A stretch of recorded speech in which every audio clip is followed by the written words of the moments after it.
In this video, I will be talking about Gauss law. What is Gauss law? In order to understand Gauss law, you need to understand the flux. And in the previous video, I already have talked about the electric flux. So go through the previous video. So Gauss law tells you the total flux through a closed surface, the total electric flux through a closed surface is equal to the net charge inside the surface divided by the permittivity of the medium. So the total electric flux, how do you calculate the total flux through a closed surface? We know that the flux by definition, we have already calculated the flux is given by E vector dot A vector. All right, flux is given by E vector dot A vector. Now if you have a whole closed surface, then the total flux we can calculate by this formula here. This formula gives you the total flux, and that's what it's saying. The total flux through the surface is given by how much charge is closed divided by the permittivity of the medium. This epsilon naught is the permittivity of the medium.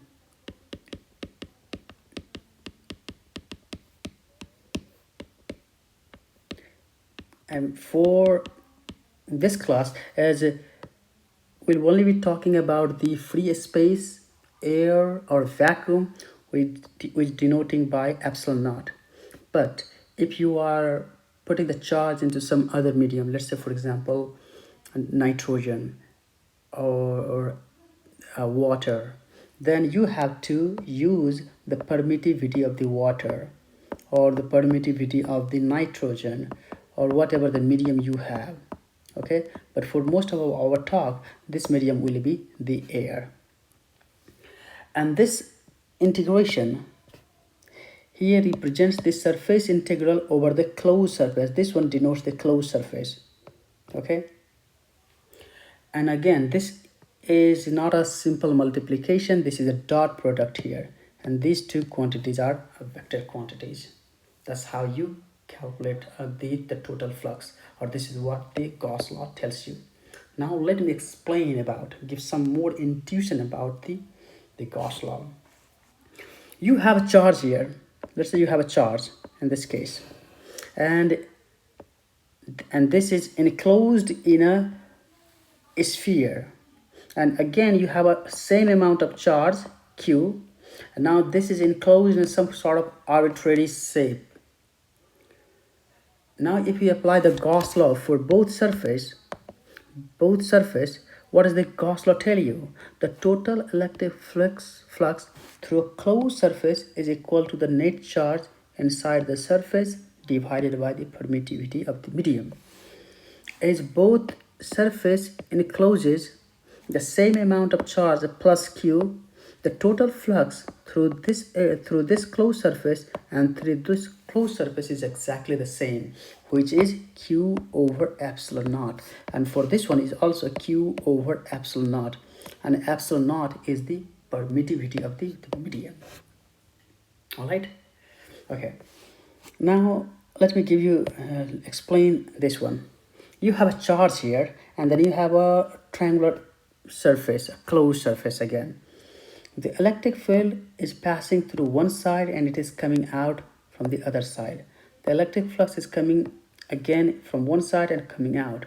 So the total flux through this one is 0, because whatever the electric field line goes from one side, it comes out from the other side. So there is no staying inside it. Whatever goes in comes out.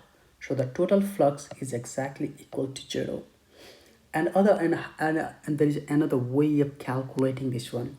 If I just take this closed surface, is there any charge enclosed? No, there is no any charge enclosed. So the total flux through this surface must be 0, because there is no any closed charge. Okay, or in other words, whatever the flux comes in goes out. So the total flux again is 0. Now let's say let me give you one more example. Let's say you have again an arbitrary shape here, and then you have a charge plus q, then you have a charge 2q again plus, then you have a charge minus 3q. Then the total flux enclosed by this area, this surface area, will be exactly equal to 0. Why? Because the total charge is now 0, 1, 2 and minus 3. So the total charge, now total q enclosed is 0. So the total flux passing through this area is 0. So it is very simple. You just have to find out what is the total charge enclosed by surface. Then you can calculate the total electric flux. Okay. And now in the next video, I'll be talking about the